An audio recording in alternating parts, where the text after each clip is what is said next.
o yo creemos lo que creemos. ¿Por qué esta Biblia? ¿Por qué usted abre la Biblia y usted y yo somos transformados? ¿Por qué es el libro único? Y Biblia, usted sabe que en griego es biblos, que significa libros de la Escritura, la Biblia. Vamos a comenzar, hermanos, diciendo que la Biblia es única en su continuidad, es única. El primer libro de la palabra de Dios, el libro de Job, se calcula que fue escrito entre el 1900 y el 2000 antes de Cristo. Todavía faltaban 400, 500 años para el Éxodo, para que Moisés comenzara a escribir los 5 libros del Antiguo Testamento.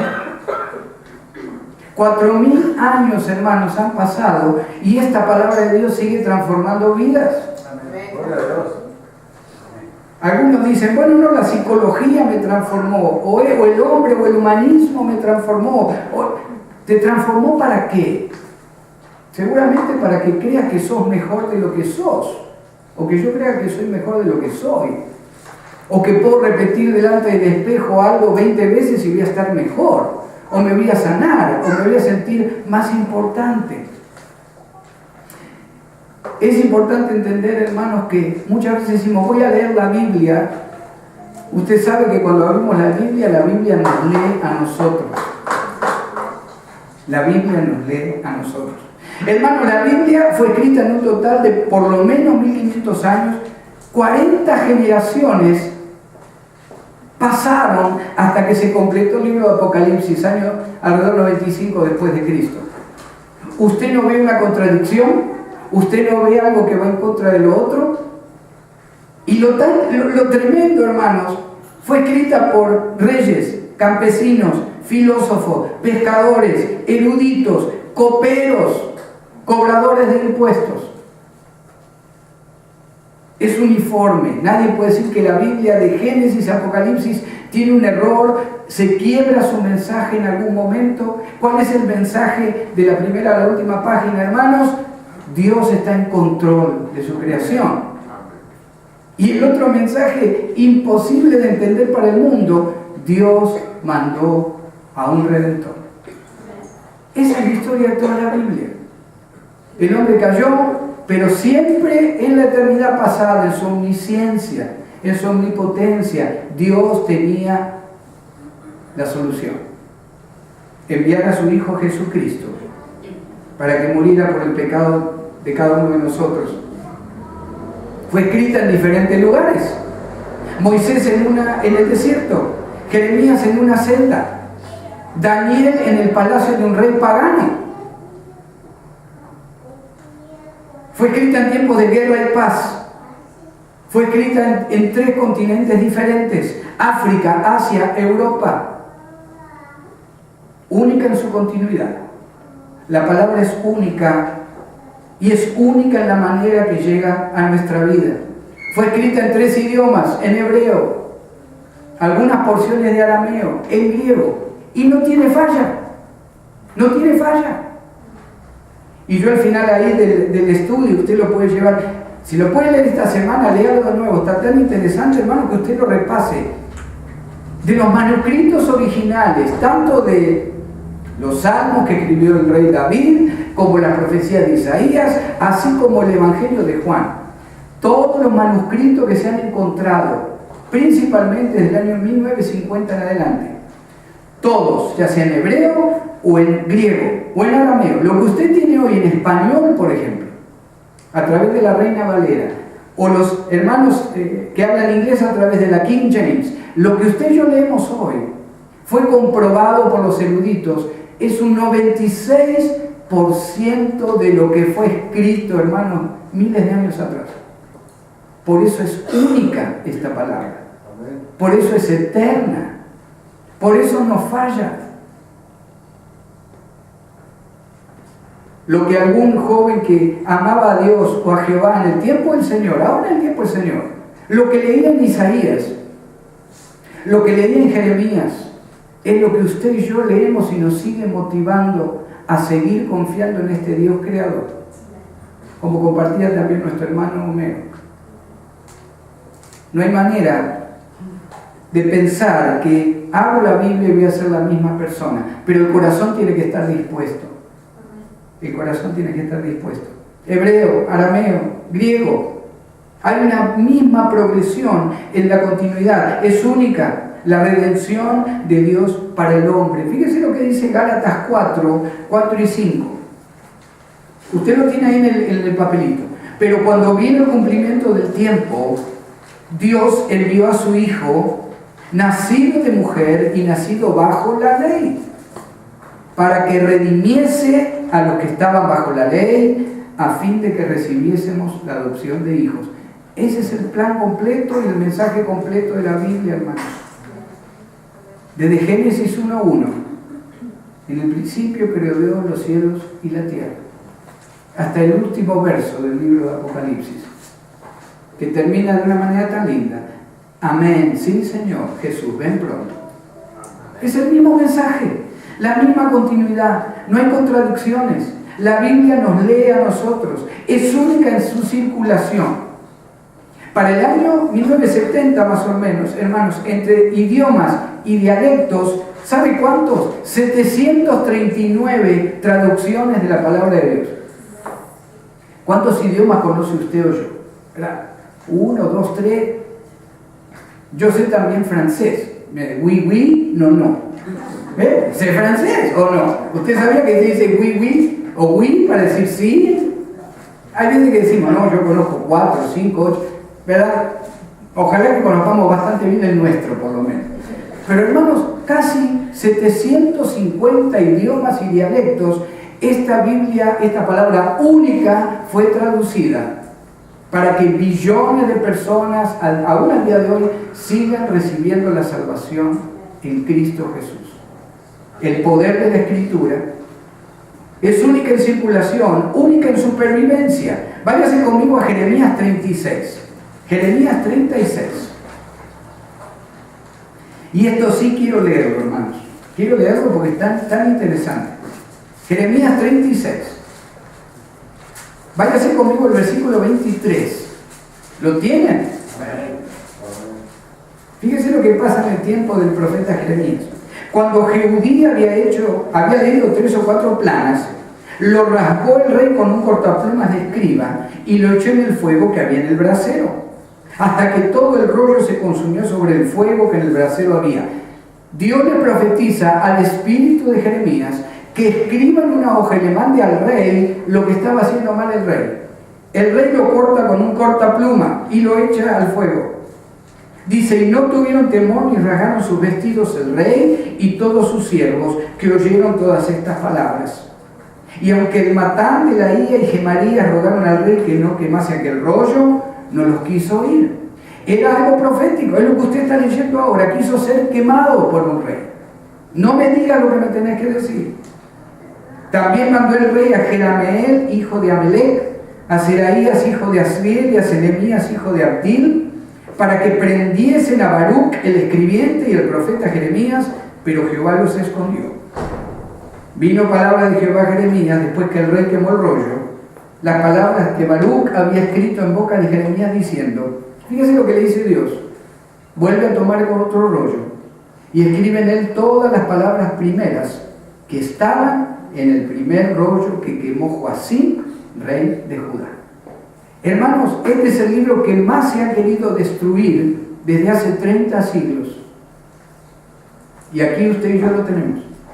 Y si usted quiere ir mañana y comprar 1000 Biblias para mandar a México, Argentina, donde sea, usted puede comprar 1000, 1.000.000 si quiere. Única en circulación, única en poder, única en transformación o transformar vidas. Se ha querido destruir múltiples veces. Usted tiene ahí otra historia. En el 303 después de Cristo, un tal Diocleciano, un emperador, mandó quemar toda la palabra de Dios en el Imperio Romano. Por supuesto que se guardaron copias. ¿Sabe por qué? Porque después del 312, cuando Constantino sube al Imperio de Roma y dice, ahora la religión nacional del imperio es la cristiana. ¿Cómo sucede eso, hermanos? ¿O por casualidad? No, por milagro. Los que eran perseguidos ahora podían salir a la calle, ponerse un banquito y empezar a declarar que Jesucristo era el Señor.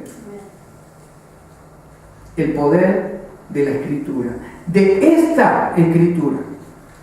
Usted sabe que lamentablemente hay grupos que han dicho que han tenido que transformarla, o cambiarla, o mejorarla.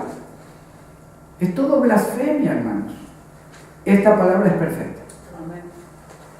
96, imagina que de 100 palabras que usted lee en su Biblia, ahí en la casa, mientras descansa tomando un café, o en la playa, de 100 palabras que usted lee, 96 son las mismas palabras que en su idioma leían aquellos que le escribieron. Tremendo, ¿verdad? Hay libros de filósofos como Platón, como Sócrates, que, ¿cuánto se conserva? ¿Cómo se habrá conservado? Hay pocas copias de los originales, hay muy poquitas. ¿Y quién va a decir, voy a reproducir otra vez los dichos de Platón? Algún editorial a lo mejor lo hace, pero hermanos, ha habido décadas, y usted dirá, pero en lo peor, por ejemplo, del país americano, en lo peor que tuvo América, yo creo, ¿verdad? Los 50, los 60, el tema de las guerras, el comienzo de la nueva era, el comienzo de los hippies, las muertes, los asesinatos, fue una de las épocas donde comenzó también toda la adoración a Satanás, lo peor, los años 60.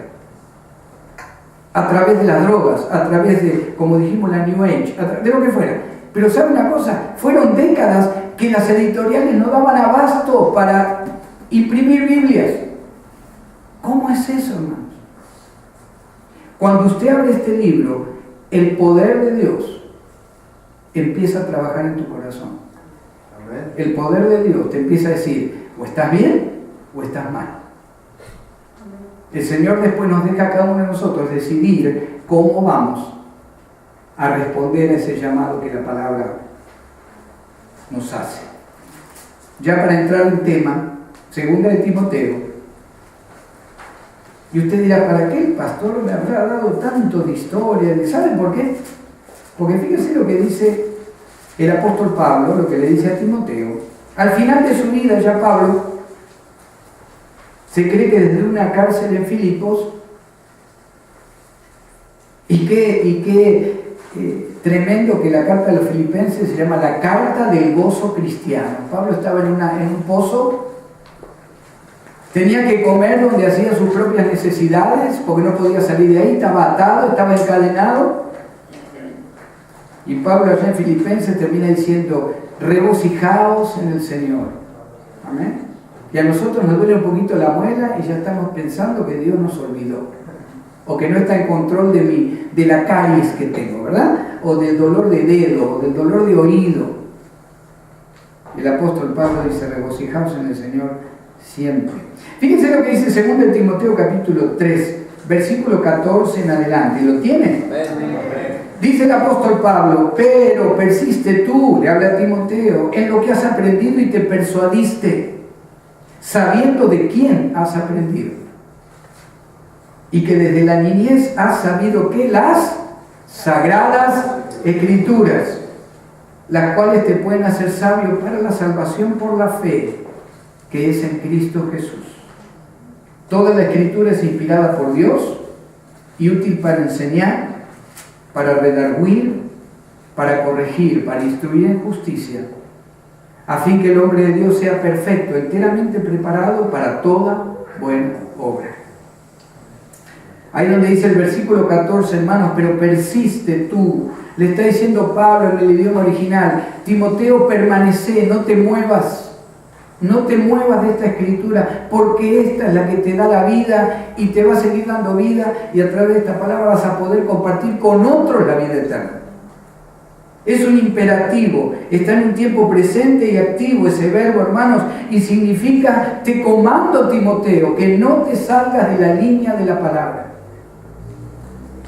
Si usted lee 2 de Timoteo, capítulo 1, no lo leamos ahora, versículo 8 y versículo 12. En el 8 le dice a Timoteo, no te avergüences de dar el Evangelio, de dar testimonio. Y en el 12 Pablo dice, porque yo no me avergüenzo, Algo estaba pasando con Timoteo, este tremendo joven de Dios. Algo estaba pasando aparentemente donde él estaba a lo mejor sufriendo pruebas. Donde en su propia juventud a lo mejor decía, Señor, ¿serás realmente el Mesías? ¿Serás realmente el que está en control de todo? Señor, mi abuela, mi madre confiaron en ti, me hablaron de ti, Señor, pero como joven, ¿qué puedo hacer, Señor? Algo estaba pasando en la mente de Timoteo. Y en este capítulo 3, en el versículo 14, Pablo le comanda y le dice, Timoteo, tenés que permanecer. Dice, persiste tú en lo que has aprendido y te persuadiste. Persuadiste, hermanos, ahí el verbo significa recordar, Timoteo, lo que se te ha confiado en tu vida. Y le quiero decir a los jóvenes, a todos, ¿verdad? Pero los jóvenes principalmente, cuando pasa ese tiempo de duda, principalmente cuando llegan a un college, a una universidad, o en el mismo high school, donde se les declara a través del liberalismo ideológico de que todo esto es una tontería, de que esto es una idiotez, de que qué tonto el que busca, o aún el que cree que hay Dios. Fíjese lo que le dice el apóstol Pablo a Timoteo, jóvenes. Timoteo, no te salgas de donde estás. Y Timoteo, ¿sabes qué? Se te ha confiado algo tremendamente importante, que es la salvación en Cristo. Y es la palabra de Dios. ¿Sabe cuál es el mejor regalo que le podemos hacer a un hijo, a un nieto, a un sobrino, a un vecino, a un jovencito que está creciendo? Lo mejor que podemos hacer, regalarle una Biblia. Porque si el Señor lo motiva ese corazón y le empieza a leer, ¿sabe qué? Una sola palabra que toque el corazón de ese joven y su vida puede ser cambiada. Timoteo, te comando que persistas, que no salgas de lo que aprendiste, sabiendo de quién has aprendido. ¿De quién había aprendido? Usted lo puede leer en el capítulo 1, versículo 13. Pablo está hablando de él, en ese caso. Porque en el 1.13 le dice, Timoteo, retén la forma de las sanas palabras que de mí oíste. El versículo 15 le da otra condición a Timoteo de por qué no debe dejar lo que tiene y por qué le motiva a pensar y a creer que lo que tiene es lo mejor en Cristo. Y que desde la niñez ha sabido las sagradas escrituras. Segunda de Timoteo 1.5, usted puede leer que su abuela y su madre le enseñaron el Evangelio, las cuales te pueden hacer sabio para la salvación por la fe que es en Cristo Jesús. ¿Sabe lo que le está diciendo Pablo a Timoteo? Timoteo, vos sabés el Antiguo Testamento. Muy bien, lo sabés muy bien. Ahora seguir creyendo por fe que el Mesías esperado en el Antiguo Testamento es Jesucristo, el que yo te prediqué. Seguí creyendo, Timoteo, que lo que los profetas dijeron del Mesías sufriente, del siervo sufriente que iba a llegar, es este Jesucristo en el cual has creído. Y esta es pregunta, hermano, para cada uno de nosotros. ¿Seguimos 100% sabiendo, creyendo, confirmando cada día en nuestra vida que hemos creído en el que es el Hijo de Dios? Ojalá que usted y yo digamos sí cada día. Porque a lo mejor Timoteo estaba teniendo dudas. Y une un poco este mensaje con el precioso mensaje del domingo pasado que tuvimos. Para todos, no solo para los jóvenes. Esto es para todos. Timoteo, si sabes las Escrituras, de alguna manera, tu vida va a tomar decisiones correctas. Timoteo, si te mantienes en las Escrituras, vas a tener una vida próspera. Con problemas, con angustias, con dolores, con malas decisiones también. Con malas decisiones también. Pero peor es el que no tiene nada. Peor es el joven, el hombre, la mujer, el niño que no tiene de dónde tomarse para decir, como dijo Pilato, ¿qué es la verdad? ¿Qué es la verdad? Estamos convencidos, como Timoteo debía ser convencido, de que el Mesías del Antiguo Testamento, el esperado por toda la creación para ver cómo se podía pagar el pecado de la creación, mantenernos en fe creyendo que es este Hijo de Dios, Cristo Jesús, que llegó a la tierra para liberarnos de de todo pecado y darnos la vida eterna. Fíjense lo que dice el 16. Acá entramos en el núcleo de por qué usamos la palabra. ¿A qué nos puede llevar la palabra de Dios, hermanos, cuando la estudiamos, cuando la leemos, cuando la aprendemos de memoria? Váyase conmigo a Isaías 28:13. Isaías 28:13. Hay algo tan cómico acá. Cuando Isaías les venía a dar profecía de que cómo iban a ser llevados cautivos por Asiria, las 10 tribus del norte principalmente, lo trataban de tartamudo. Lo trataban de que este habla tan despacito y arma tanto la frase que según Jehová le da, que hasta parece tartamudo, parece tonto, parece que nos estuviera hasta tomando por tontos como nos habla. Pero fíjense qué interesante lo que significa esto, hermanos. Isaías 28:13. La palabra pues de Jehová les será mandamiento tras mandamiento, mandato tras mandato, o sobre mandato, reglón tras reglón, línea sobre línea. Diga conmigo lo que sigue: un poquito allí, un poquito allá, hasta que vayan y caigan de espaldas y sean quebrantados, enlazados y presos. ¿Saben lo que es ese poquito acá, poquito allá, y línea tras línea? Hermanos, habla de las doctrinas de la palabra de Dios. Por eso usted y yo casi siempre vamos línea por línea.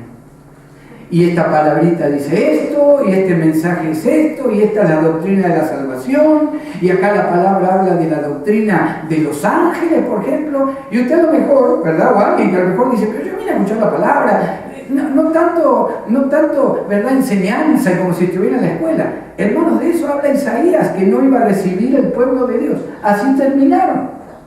Y fíjense lo que dice el versículo 16, ahí del capítulo 3, en 2 Timoteo. Toda la escritura es inspirada por Dios y útil para enseñar. Eso es lo primero. Eso es lo primero. Decía el hermano Kles hace un ratito, antes de ir a jugar con los jóvenes, ¿saben lo que vamos a tener? La palabra de Dios. La palabra de Dios es útil para enseñarme, hermanos, cómo vivir. Si estoy bien, si estoy mal, cómo hablo, cómo no hablo. Si lo que estoy teniendo es un vicio o no un vicio. Si lo que estoy haciendo delante del Señor está bien o está mal. Esta palabra es útil para enseñar. Renglón tras renglón, doctrina tras doctrina, libro tras libro. Ay, hermano, a mí no me gusta mucho ahí Crónicas porque hay muchos nombres. Léalo igual. Es parte de lo que Dios tiene para que usted se empape, aunque sean esos nombres que usted ni sabe cómo los va a empezar a pronunciar. No importa. Toda la escritura es inspirada por Dios. ¿Y útil para qué? Primero, para enseñar. Para enseñar. Fíjese que después dice, para redarguir. Esto es lo que no nos gusta muchas veces. Redarguir, hermanos, significa reprender. Está en una voz masculina, ahí el verbo, y significa que yo inicio la acción. ¿Y sabe qué significa? Tratar de convencer a los que están en error. Pero no a los gritos, no a los empujones, no dando un golpe sobre la mesa y tú tienes que recibir a Cristo. No, lo hacemos de una manera tranquila. Por eso primero estudiamos línea tras línea, renglón tras renglón, doctrina tras doctrina, y ahora viene el comenzar a redarguir al que está equivocado. Algo que hablamos el viernes, ¿verdad? En cuanto a los que no creen en la palabra de Dios.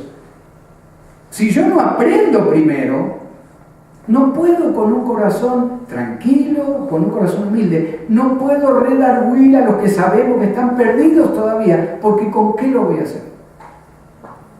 Primero invertimos para nosotros.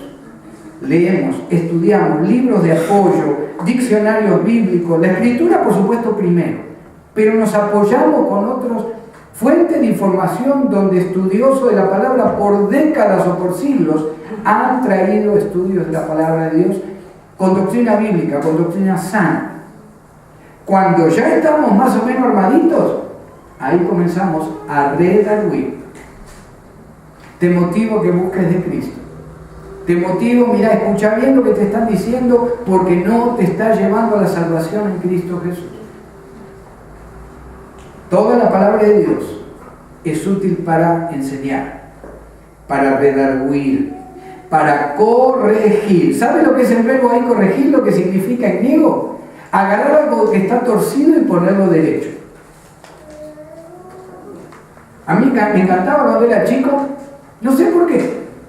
Cualquier clavito que veía torcido, me gustaba agarrarlo, agarrar un martillo y tratar de ponerlo derecho. Le digo que me he roto estos 3 dedos un montón de veces. Me quedaba de... pero no sé por qué. Y si era grande, mejor, porque trataba de agarrarlo y que mi hermano me ayudara. De eso está hablando en cuanto a la palabra. Dice Timoteo, mira que la palabra te va a ayudar a enderezar lo torcido. Amén.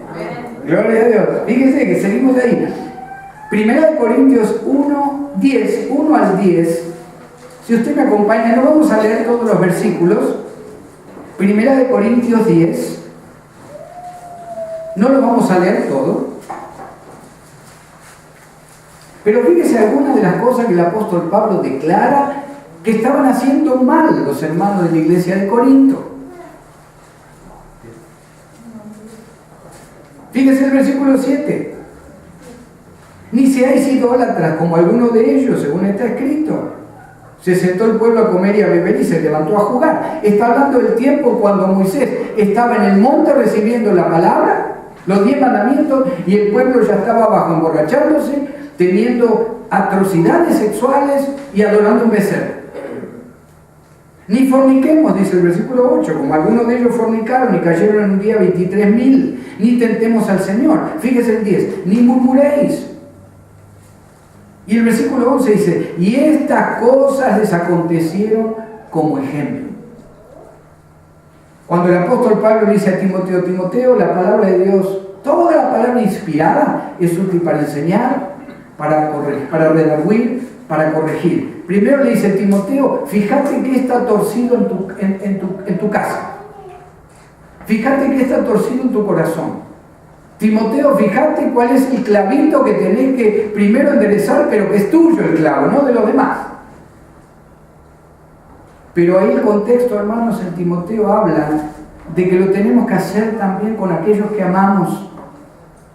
Los hijos, los nietos, hermanos, hermanas en la fe que a lo mejor están desviándose. Jóvenes que están desviándose de la palabra.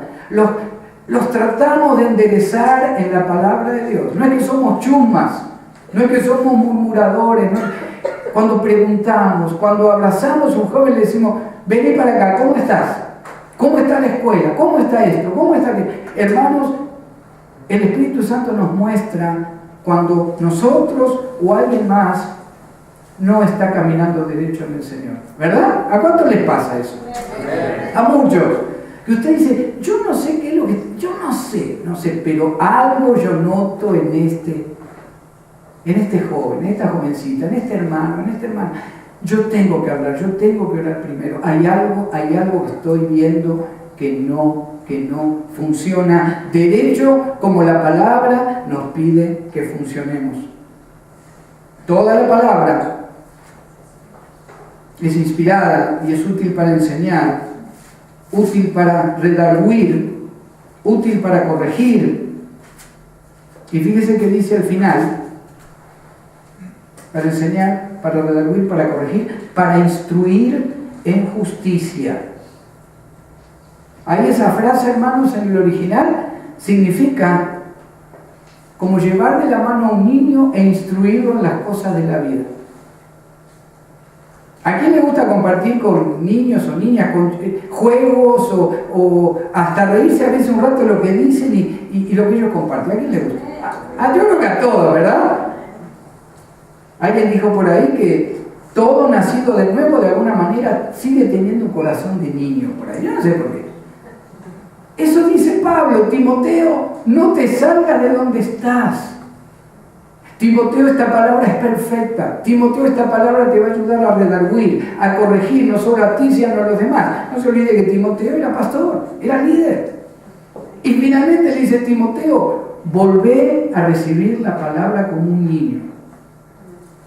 Timoteo, no te hagas preguntas que el mundo hace para tratar de negar la existencia de Dios.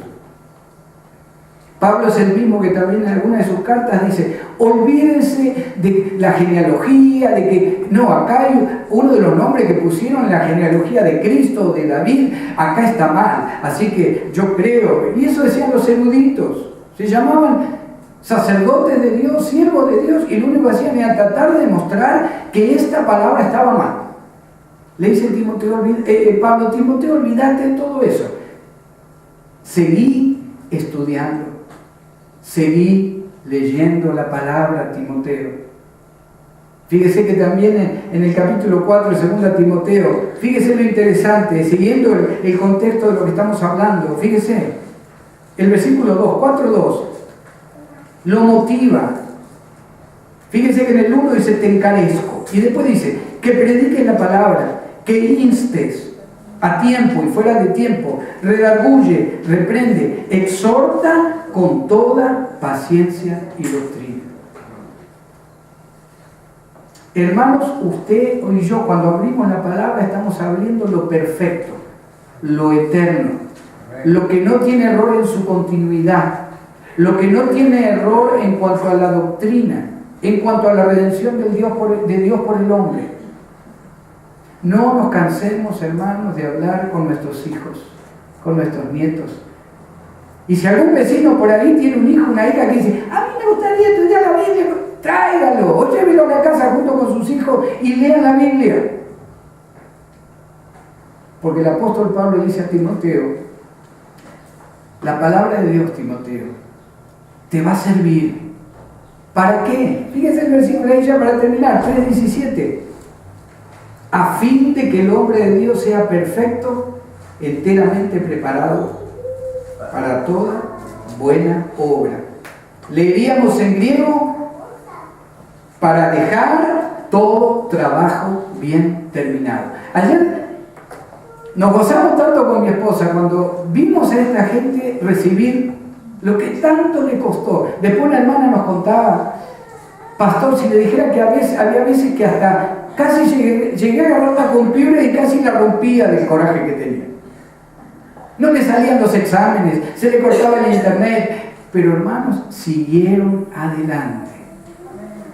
Y fíjense que una de las cosas que Pablo le motiva a Timoteo, si seguís confiando en esto, todo trabajo que hagas, Timoteo, va a ser bien hecho y va a estar bien terminado.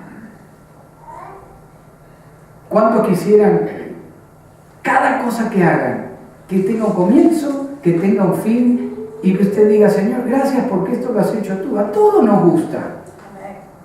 Sea comprar una casa nueva, sea buscar lo que fuera una nueva congregación, sea un nuevo ministerio, sea comprar un carro, sea decir, qué increíble podemos ver a nuestro hijo entrando al college o al high school, o lo empezó y lo terminó.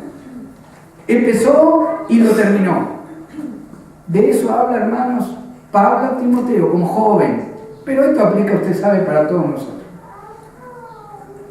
Sigamos con la palabra. Porque esta palabra nos va a permitir dejar todo trabajo bien terminado. Desde comenzar algo nuevo en lo que fuera, emocional, espiritual, económico, familiar, hasta poder llegar al final de nuestros días diciendo, Señor, ¿se acuerda lo que dijo Pablo? He peleado la buena batalla, he guardado la fe. El poder de la palabra de Dios.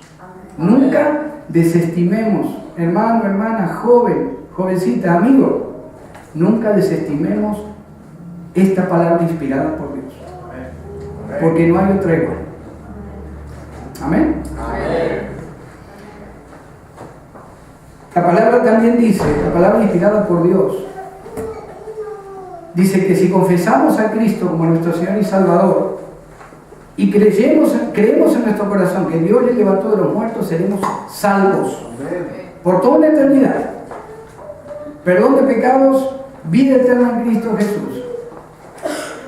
Y si creo por fe esta palabra inspirada por Dios, tengo que confesarlo, tengo que saber y declarar delante de Dios: Señor, yo creo que este es tu Hijo amado, que pagó en la cruz por mí. Si creo esta palabra inspirada. ¿Hay alguien aquí que le gustaría recibir a Cristo como Señor y Salvador en esta tarde? Simplemente levante la mano y lo podemos guiar en esta oración de fe. ¿Hay alguien aquí que quisiera decir: Padre, yo creo que Jesucristo es tu Hijo y yo lo recibo como Señor? ¿Hay alguien aquí que quisiera hacer una reconversión con Cristo? Un nuevo comienzo. Podemos hacer esa oración también. ¿Hay alguien aquí, si quiere levantar la mano? Si hay alguien que dice: Señor, yo necesito un nuevo comienzo contigo. ¿Hay alguien aquí? Gloria a Dios. Vamos a orar. Bendito Padre de la gloria, Señor, gracias. Gracias por tu palabra. Gracias por tu presencia, Señor. Gracias, Señor, por esta escritura que tú nos has regalado. Señor, enséñanos, redarbúyenos, corrígenos, haznos aptos, Señor. Haznos perfectos para toda buena obra. Te pido por mis hermanos, mis hermanas, cada familia. Despídenos, Señor, por favor, en paz, así como en paz nos has traído.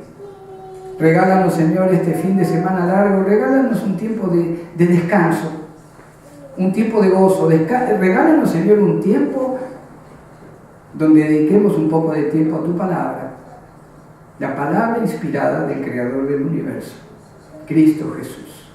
Gracias, Señor, gracias porque tú estás aquí. Gracias, Padre, envíanos en paz, así como en paz nos has traído. Todo te lo pedimos en el nombre y el poder de nuestro Señor Jesucristo. Amén y amén. Gloria a Dios, gloria a Dios, Señor. Por favor, no se olvide.